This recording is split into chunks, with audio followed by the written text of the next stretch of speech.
Oh, you're right. I don't know anything. Asshole now, man. You know what I mean? We talking about real estate, so what the fuck everything just got to do that? Yeah, because I know everything else. I already know exactly the other property. Like a typical cracker who you think that you're always gonna try to downplay a nigga and like a nigga stupid. So if that's what you're thinking in. Hey, white boy, what we still talking for? I don't need you even talking like me, cracker. You know what I'm saying? We'll figure it out, white boy. Fuck you. How about that? Okay. This is Learning and Leverage podcast. This is the honor of mine having Jesse here for the second time. For starting season 5, Jesse, thank you again. You're in a real state of mind. I call you the Value King. How are you doing? How was your New Year? How was your family? Yeah, man, I appreciate it. We had a great New Year's, good Christmas. Got to see my wife's family, and then got to visit my biological father for a couple days. And I was ready for the New Year's and try to get out of this rut that we're in and this this very, very, very challenging over $2.5 million. Hopefully, it's just a temporary loss, and fight this litigation. And we'll see if 2025 holds a better year. 2 point. As you may not know what's going on outside of the title that I captioned this, I'm gonna do something like clickbaity to make sure we get the views that's needed on this. But why did you mention $2.5 million? What's going on? Who did somebody take your money? Did you lose money in the deal? Please walk us through that. Yeah, sure thing. So back in March, or actually before that, I was a transactional lender. My company was Wholesalers Transactional Funding. I've since shut that business down, so don't even worry about trying to go to the website. There's no need for it. I refer everything over to some other friends now. But back in March, we had a broker reach out to me stating that they had a deal ready to go. It was here with a local closing attorney in Atlanta. That closing attorney was Jacinda Walker of Regal Legal Services. And we have done one other closing with her. Matter of fact, we did this exact same closing, obviously with different buyers and sellers. A double closing, right? Yeah, we've done a different closing in the previous year, same exact way with our transactional funding. Instead of a transactional funding on a double closing, where usually there would be, again, 2 different closings, and the second or the first depends on the second, assuming everything closed. In this regards, we had a seller carryback scenario. It was a single closing where the buyer, for example, let's say it's a $100,000 house. The buyer's lender is only going to fund 80%, and the buyer didn't want to bring 20% to closing. They wanted to negotiate a $20,000 seller finance with the seller, basically. But at closing, the title company or closing attorney needs to see the full $100,000 in the escrow account to satisfy the HUD, and then be able to then, once it's recorded, disperse all the funds. So we've done that with this attorney, no big deal. We've done it with tons and tons of other attorneys across the US, no problem at all. However, in this scenario, instead of it being $100,000, this was a mega church, which is Covenant Baptist Church and Ministries, or Covenant Baptist Church in DeKalb. This specific location was just off of Glenwood and 285 inside the perimeter of Atlanta. And it's got nearly 20 acres plus a huge, huge mega church. And they were selling it. They initially were trying to sell it for 4. Then they went to, or no, they tried to sell it for like 13. Then they went to like 11. Then they went to 8. And then it was down to 4. Then it was back up to $8 million. It was a bunch of different things before we got involved. So finally it gets over to this closing attorney, and they're ready to close. And the buyer needed supposedly just over $2.5 million. I'll just leave it at that, $2.5 million. And after the closing, of course, at that closing, I would then get my money back, just like every other deal we've ever worked. And then the buyer and seller would negotiate, then come up with their lien, their contract, and everything else that they've got on their side between the buyer and seller for that 2.5 once I'm out of the picture. However, in this scenario, just so I wanted to not to cut you off, Jesse. Yeah. Not to cut you off. I wanted to just break down what you just explained, because you actually broke this down to a atom last episode where we broke down the funding. But what you just described is that, so for those that did not watch that episode, he's providing the funds in escrow in lieu of close. So once they close, everybody gets the money back via HUD. He's basically the person that's providing the funds to make the deal go through. So he's no longer doing so now. I have a quick question. Will you ever do so again? No, has I've this already shut church? that business down, and I was actually going to be shutting it down in June of last year anyway to focus solely on my rental portfolio and kind of get away from Remember, the you told me day-to-day that. You told me grind that and the last year work. I too. wanted to be to get back into travels some more and then just do far less work and then just enjoy, living off of the rentals and then just slowly but I surely add I do more need you to as I travel move forward. more, man. Every time you travel, every time I see you travel with your wife, bro, I get like this burst of happiness and inspiration, bro. I need next trip. If I'm recently married, can my wife come with you guys to Hawaii or Florida, wherever we're gonna go? That'd be I hear you. amazing, man. I hear you, man. I hear you. Well, unfortunately, you I have haven't a, seen any good travel pictures from me in almost a year now. So we'll see. Yeah. that's what I'm saying. I need that back. I need the inspiration, man. Right. But before, for those that didn't catch that, the property was a church, correct? The property was a mega church here, and yeah. So get back into it. So they had and the pastor is the seller, and which, by the way, the pastor is a seller. Pastor is a Yep, seller. his name is Quincy Carlswell II. He's the pastor of that church. They've got a new church now off of Flat Shoals Road, still Covenant Baptist Church, but Is it Quincy. also a mega church? No, it's not as big of a church. They've definitely had to downgrade because they were in forbearance, about to be in foreclosure on that church. So as I With tell you intention, you more of the think? story, my funds actually stopped them from losing the church and going into foreclosure. Let's jump right into it. Yep, yep. So that pastor is also, by the way, the lead chaplain over DeKalb County. So he's over, give or take, 70 other chaplains for the county, and also used to work for the Fulton County District Attorney's Office as well. So he knows a lot of people, and he thinks he's gonna kind of get away with what he's hoping for right now. But I'll get into the story. So now we're about to be at closing, and we don't send our funds until we know that the buyer's funds are in escrow, and if they've got a lender, their funds are in escrow. This one was a little bit tricky. This one, supposedly, the closing attorney said that the lender also works the same way we do. They don't send their money until everybody else's funds are in the closing attorney's escrow account. So that's fair, Okay. it's valid. Most of the time we just back out of the deal. We're like, hey, if they can't fund first as the lender, we're just not going to be able to help out because it's a double closing. Things could go awry. This being a single closing, being an attorney that we've worked with in the past, and again, let me preface this or reiterate, it was a single closing. We're not counting on any other closing.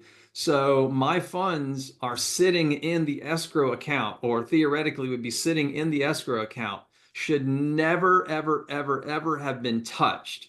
And if anything went wrong, if the That is a fact. buyer's lender didn't send their money, if the buyer didn't send all their money, if 100% wasn't sitting in escrow, then the closing attorney has to then wire your money back if you demand it back. No problem. So we're like, you And know that's what? in Okay, contract. we're like, hey, this is a safe deal. It's a single closing. The money should be sitting safely in their escrow account, which again is never to be touched. It's audited. It's not their money. It's just a saving. It's just a sitting spot. So we're like, okay, cool. Since the buyer's lender is not going to send all of their funds, they sent a portion of their funds, but they still had a little bit left over to send to finalize. All the closing docs were signed. Everything was signed. Deed was signed. Docs were signed. All of our money was in the account. I think all the buyer's money was in the account. That was questionable because I still haven't got the facts from the attorney. She's still hiding some facts from us now. But to the best of my knowledge, from what she stated, is that all of their money was in the account. And she provided a wire confirmation from the lender stating that their money was coming. So, unbeknownst to me, 2 days later, the deal never closed. Still didn't know why. She just said that her account was frozen. She couldn't explain why her account was frozen, but the money was in her account. So don't worry about it. So now, like another 2 to 3 days later goes by, I'm like, look, I can't, I've got big deals that I've got to fund. I've got several other clients that are waiting on my money. Send my money back today. So she stated that she initiated a wire and sent me the information, the wire confirmation stating that it was coming my way. Well, the next day, money never arrived. Then she states, oh, my account's been frozen. Somebody tried to recall their wire and it froze my account. Great. Now, days later, this is like a week later now, still don't have the money. I've missed out on all my other deals, funding up my other deals.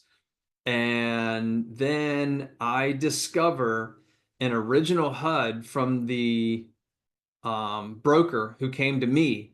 She sent me one of the HUDs that they had. And on the HUD that she gave me, it showed a lien payoff on the pastor's side, on the seller's side. Mm, It showed mm, $2,509,125 as a lien that was to be paid off from the seller.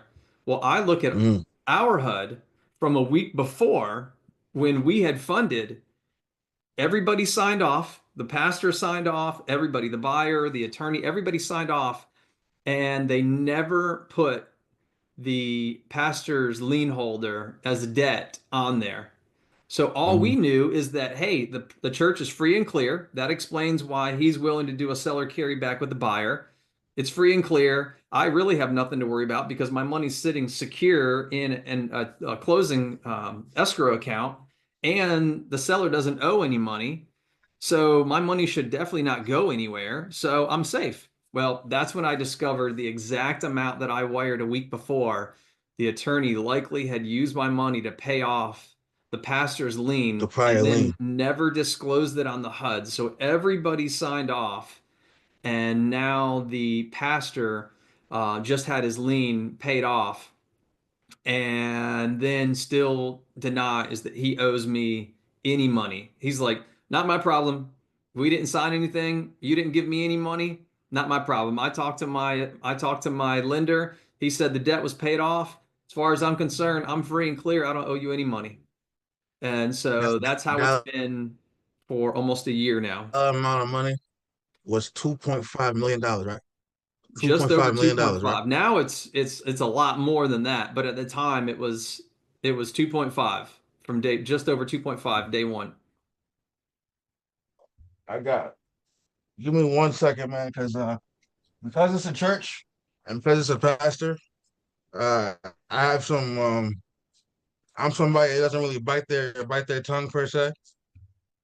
So because I may or may not ask or say some things that I don't want because it's a church, I wanted to bring out because it's a church, the Bible, and I want to pray for any wrongdoers here because we are not as strong as him, and we know not what we do.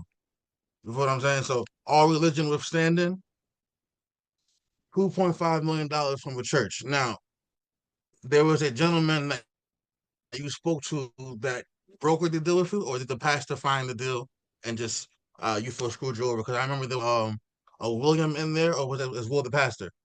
Yeah, so no, Quincy Carlswell II is the pastor. So his buyer, which is also one of his really good friends, is William Platt Jr. or William Platt II. He owns 3120 The Bank and the Vault, and it's a big club. They tried to turn it into a strip club. They didn't get it into a strip club. Now they're still doing gambling over there at that place. Now, just as of last week, I heard that now they're going to start running a church through that club as well. And it's just a crazy thing. But he will, I've discovered because of all this, once I've had to really dig into, are they all working together to defraud me? Was it just the attorney's mistake? Does the pastor really know what's going on? There's been so much all over the place. And so I've been doing a lot of research on these guys, and I've discovered, me being a prior police officer, I used to work undercover, I used to do PI work, like this is something I'm used to doing. So of course I've taken almost a year of doing so much research on these guys. So Will, I've discovered, has actually forged quit claim deed docs, taking over people's property, and then once he's taken over their property, he's then taken out mortgages on those property and then either not made payments and then just let them go to foreclosure and then the people find out, or maybe make some payments, kind of like robbing Peter to pay Paul, but theft, There was stealing another somebody else's investor in Atlanta property. that did the same thing. That's mortgage fraud, correct? It is mortgage fraud. And then he's also been working with a guy named well, as far as we always knew, his name was Byron, Byron Ellis, or Byron Ellis Rains. That's a big name, especially here in the Metro Atlanta area, with mortgages and loans and stuff like that. His real name is not Byron Ellis or Byron Ellis Rains. His real name is Byron Sherrod Rayner, and he is a convicted felon. And the SEC and the feds put him in federal prison in the early 2000s, and he lost his license. And since then, he's been out doing very similar things. But what he This went is to who? prison This is for the the first Will's time. partner. What's that? This is Will or Will's partner? So that's what I'm still working with, but it's Okay. his friend that he's connected with. I'll kind of tell you how I think they got connected, but how Byron went to prison is that he was finally caught running a scheme to defraud the Fulton County Sheriff's Department, and he had to pay over $2 million in restitution. Whether or not he's paid it all back, I don't know, but he's a really smooth talker. He can get around a lot of people. Some of us catch on to him really quick. Like I made sure I got away from him really quick.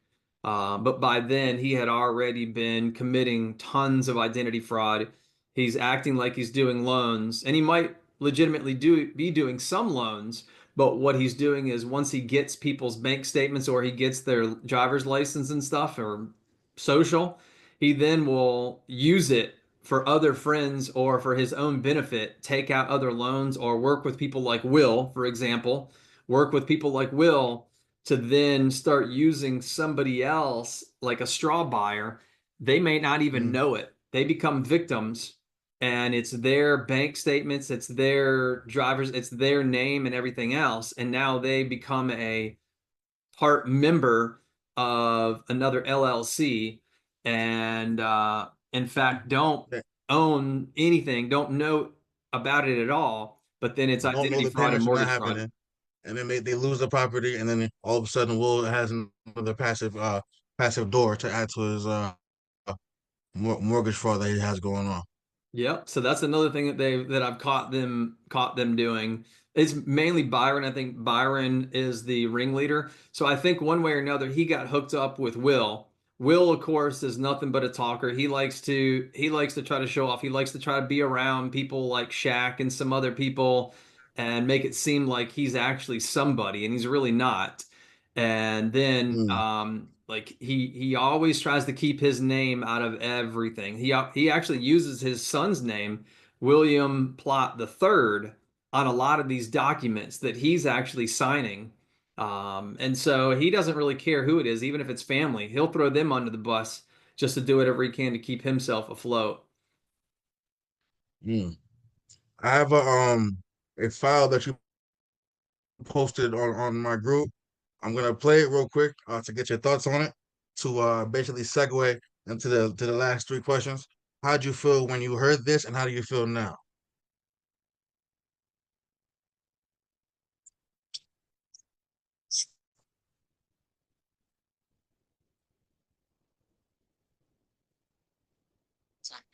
I don't hear anything yet. Situation here in the civil foreclosure with your divorce Yeah. you had. You are desperate for money. What else do you want me to tell you, buddy? I know everything. And it's going to get worse. Oh, you're right. I don't know anything. No, it's you may have to just add that to the end because I can't really hear any of it. So I'm not really sure. It kind of breaks Okay, up a little okay, bit. But that's whenever he's probably calling me, like he's calling okay. me a cracker and he's cussing at me and whatever, basically, right? Whenever I call him out on That's what I what wanted to he's get your actually opinion on. doing.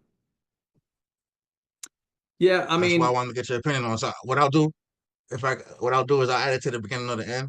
But I wanted there to you see go. how you felt about that word used while you were Yeah. had him in the corner, and then in reference, do you feel differently now in reference to what happened then and now, or is it the same kind of feeling after you used the word cracker? I mean, sure, I know it's gonna be a derogatory term. Um, but at the same time, it's like I think we as people now should be able to ignore ignorant people like that and not let things like that affect us, our children, and our future. I don't have any kids, but thinking about it related to, the word cracker or the N word or a bunch of other things, yes, can it be or is it disrespectful? Yeah. Was it meant to be that way? Yeah. But how the rest of us respond and react is on us. Just because I know I have a you did oh my wrong goodness. doesn't mean that I need to react the wrong way to make it right. The value king, man. I have a just off that statement. Where I come from in North Jersey, New Jersey, New York. If somebody says to anyone of my that somebody looks like me, and they walk down the street and they see a stranger and they say, "Hey, suck my dick" or "suck my D," Yeah. that person that hears that term will stab him. Fat Joe said he'll shoot him. He'll do everything negative towards that person just because he said a bad word towards him. Yep. When he wants that reaction from you, if you Exactly. realize just how powerful words are and how it's very easy to respond with violence, but Yeah. it takes a certain kind of character. It takes a certain kind of somebody that's walking with purpose like yourself, the value came to hear that term, not say the N word, and still continue legally with the process. Because like I told you prior in our last joint, if somebody stole $2.5 million from me, I would call my aunt. I would have them turn to something that patients do. I would buy a lot of legal guns. I would do stuff that's just every negative thought.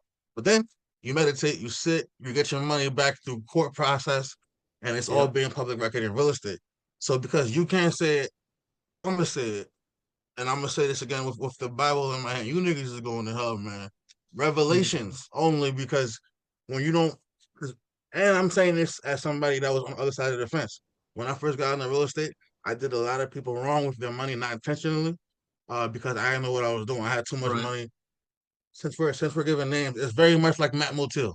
Yep. Yep. It was very much like that. Yep. But difference is I went to court and I paid it back, and I'm still doing the same business, but now we're doing it with everything being on paper trail. That's right. So that being said, how did you, as an experienced investor, not know, or the title company not tell you that the church itself wasn't cleared to be closed with a lien? Yeah. So that's a Because good isn't it question. not So possible for a deed to be transferred?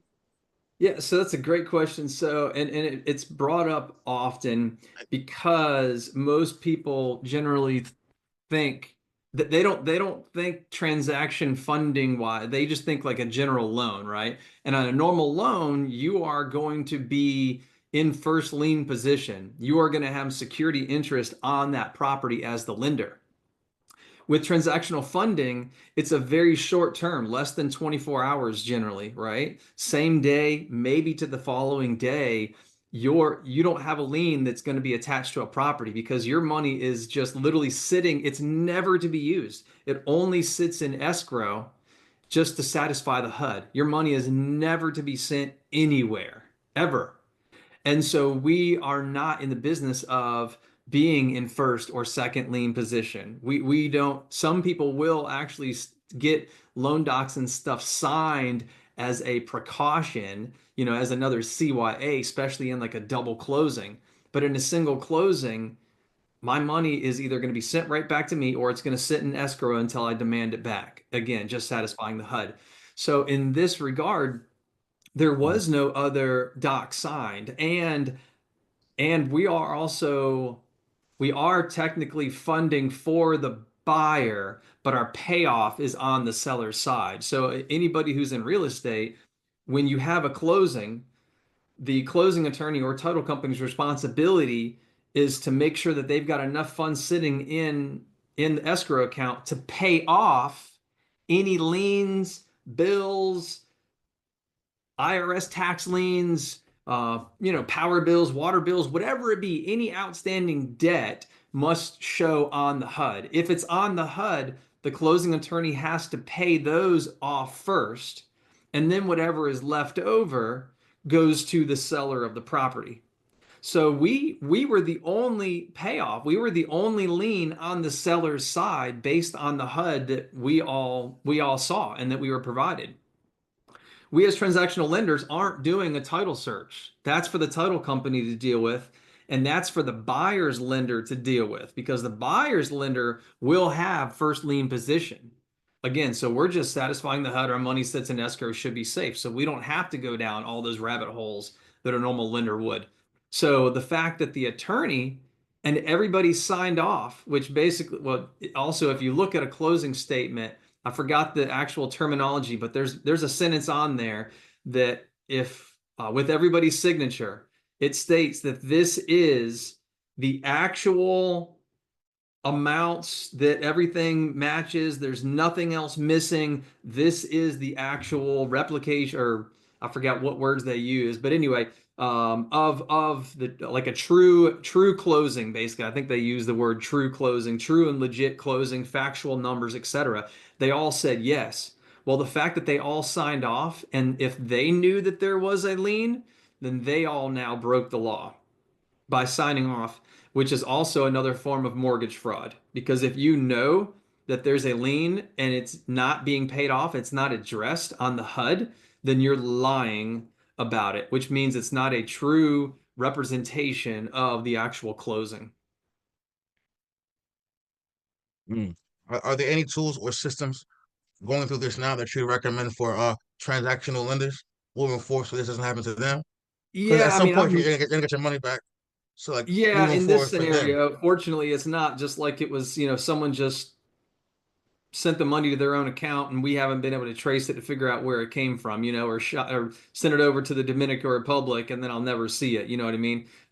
We were finally, it took until August now this started from March. So from March to August, we were not 100% sure where our money went. We were told that the money was used to pay off the lien, but there was not even a lien satisfaction recorded until August.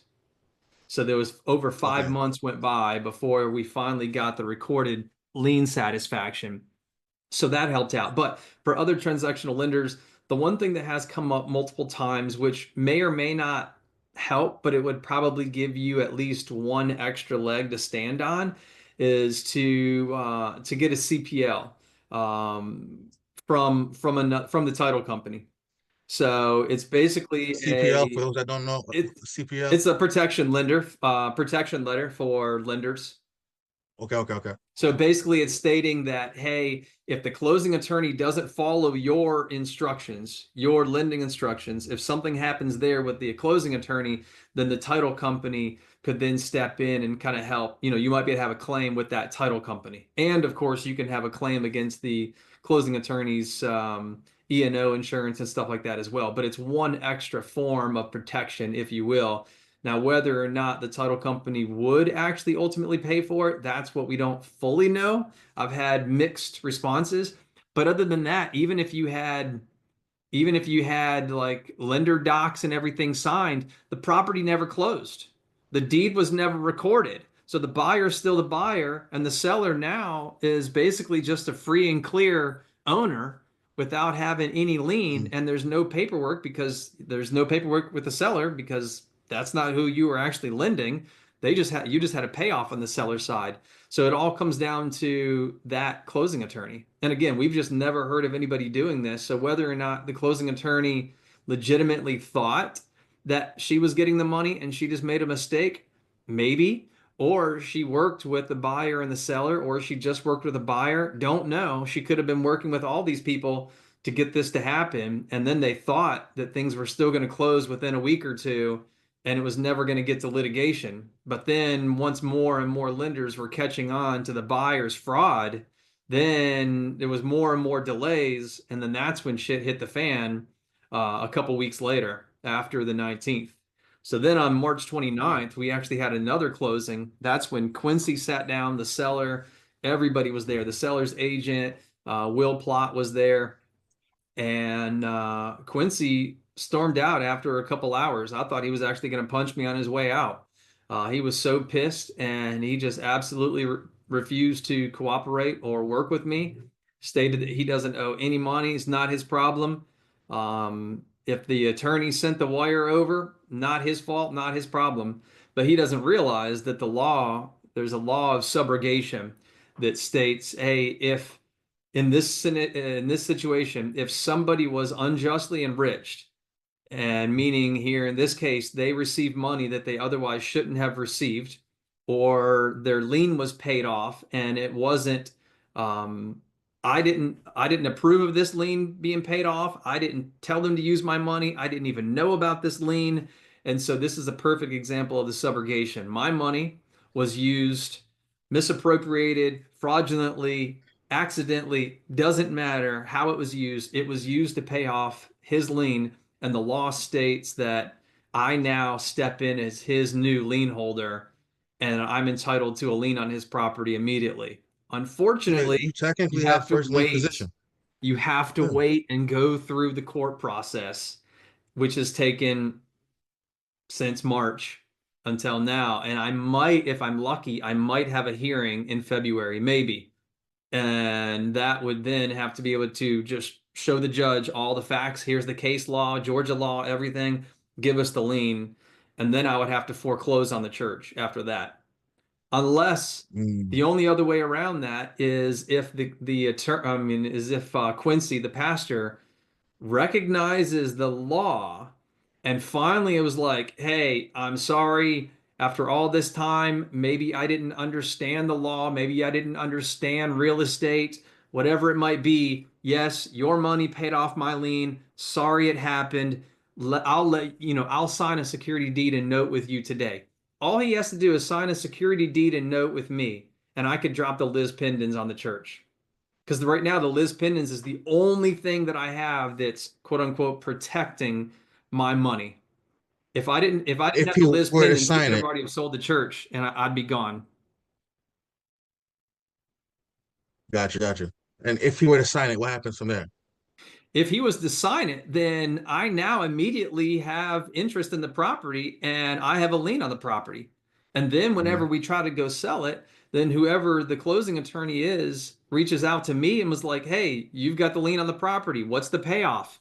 Great. Now I can send a payoff. Or I can, negotiate with the pastor on what the payoff is going to be. That's it. But the fact that he's denying that he owes any money is delaying the inevitable, and delaying the inevitable just means that fees just keep going up. My attorney's fees keep going up. I'm having to sell off real estate that I otherwise would have never have sold. So now I'm gonna make them pay for the difference. The kickback is. You know what I mean? Like, okay, so maybe the house is worth 300, but I had to sell it at 260 because A, speed, and B, because it's the wrong time of the market. Before we, even knew who our next president was going to be, the market was shit here in Metro Atlanta. It was taking a month and a half before you get one person to open up your door and see if they even want to buy your house. The only way to finally sell it is to drop it to a price where someone's like, I can't pass up on that property. And so I've had to do that on quite a few properties. So I've lost a lot of money. So the more they make me do this, the more I'm out. I'm still having to pay all of my lenders for all this money that's out. I'm still having to pay them. For a while, I was at a $30,000 a month loss. Every month, I was at almost a $30,000 loss. So every month, it's just adding and adding and adding. Where if he would have signed a security deed and note with me back in March, I could have helped him find a buyer. I could have negotiated terms with him. I mean, anything could have happened. I could have been like, hey, let's find a buyer and I'll give you another year to pay off 500 grand. I just need some of this money back to pay off my people. Like there's so many things that could have been done by now, but because he just absolutely refuses that he owes any money, then it's just Can I delay. give my personal opinion on what I feel is going on, and then ask the final two questions? Go ahead. Go ahead. Um, so just to catch the viewers that are watching this for the first time and may or may not be familiar with the jargon, I'm going to run through it real quick before I give the synopsis of my opinion in the last two questions for Jesse. The pastor let the church sell, knowing that there was a lien on the property, because Jesse was gracious enough to provide the $2.5 million. He purposely, in my opinion, he purposely, in my opinion, withdrew that information from you.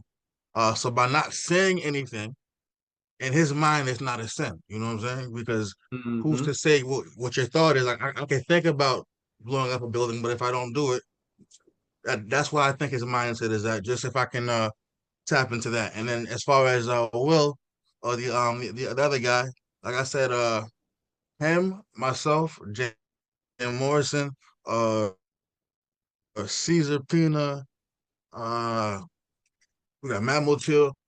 There's a lot of people that go through hurdles in real estate. You had Yep. $30,000 loss a month. I think I was at about 8, 9, 10,000 a month. It took me Mhm. like 4 years to get out of that. But at the end of the day, we got out of it. So I Yep. want to take this time to commend you for being a honorable man, for looking a issue or a problem right in the face and you're attacking it because there's no question you're gonna get your money back. And I just want to commend you for being in a real state of mind and doing it the right way, not using profanity when he called you the cracker. You could have used the N word. Circling back to the pastor, he did it. That's gonna go. The man above will deal with him. Will, I don't think Will cares. Will's he's just Will's gonna be Will as we're in that convo, and you and your family will be good. All you gotta do is just look back at that picture that right there where it says strength is in the struggle, and you're Yep. gonna come out of this even stronger than even before, bro. And I Yep. would say go back to transactional lending because you're great at it. But for if you could recommend anybody that you are it's in your network for viewership, do you know anybody now that does transactional lending?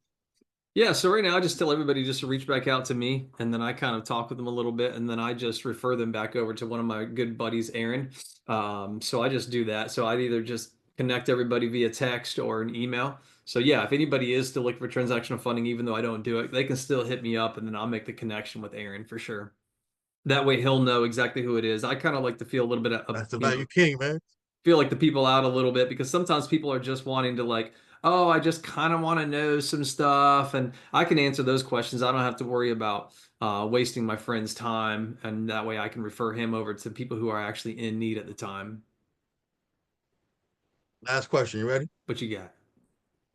What personal growth or mindset shifts have come out of this experience for you? Yeah, so I would say probably for me, and this may not be for everybody. I feel like it would be for the majority if they were in my shoes. But for me, the number one thing that I've discovered is letting so much more go quicker. And what I mean by that is things that happen today that happened, let's say, a year and a half ago, I might be stressed out over what I consider today to be very, very, very small and minor things. Like that can wait Mm-hmm. till tomorrow. Who cares? That can wait till next week. That is nothing compared to what I'm dealing with now. And so Mm-hmm. I've had a mindset shift of not letting, or I'm still working on it. It's not an easy task after even over a year. It's not an easy task to face, but I'm working on still just letting things go instead of stressing me out.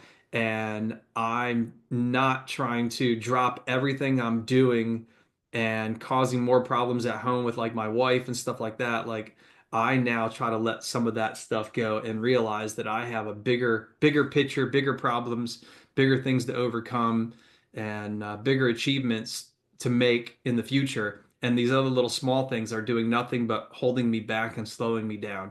So, really trying to work on what I truly allow stress me out now compared to before. And most everything now is just like, let it run down my back, man. Just like they say, a water off a duck's back. I must laugh Mm-hmm. at some of the same problems that I had before. Like, I'm just like, why did I ever even stress over that? That was so stupid at the time. But you only know what you only know. You know what I mean? Yeah, yeah, yeah. Now listen, man, for anybody listening, that's coming from a man who got $2.5 million stolen from him. So, like I always say, there's no such thing as a problem. It's only a hidden opportunity. All you gotta do is stay in a state of mind, stay in a mindset that produces results, and you will always come out of the struggle a better person, a better individual, and a better human, man. Thank you so much, Jesse, for coming back. That's right. Please let me know if there's any thing I can do as far as Yeah, spreading the man. news outside of internet platforms. And I will be going to Atlanta very, very soon. I want to rebuild my network there. And when I do, I'll bring my wife and I would love to have dinner with your wife so we can just talk about no real estate stuff, man, just life, man. And go to Hawaii or something, St. Thomas, man. That's what's up. Yeah, keep me posted whenever you do, man. Definitely keep me posted for sure. I really appreciate it. We'd love to kind of hang out and catch up. The Value King. Thank you, brother. Yeah, man, absolutely. Well, enjoy. Have a great, what is today? Wednesday? Have a great Wednesday, my Right. friend. I will. I'm going right to a seminar on making six figures on social media after this. Heck yeah, that's what's up. I'm getting ready to call my attorney right now and see if I can make the next step. So I'll keep you posted. My brother. Yeah, man. See you, man. Take it easy. Peace. Later.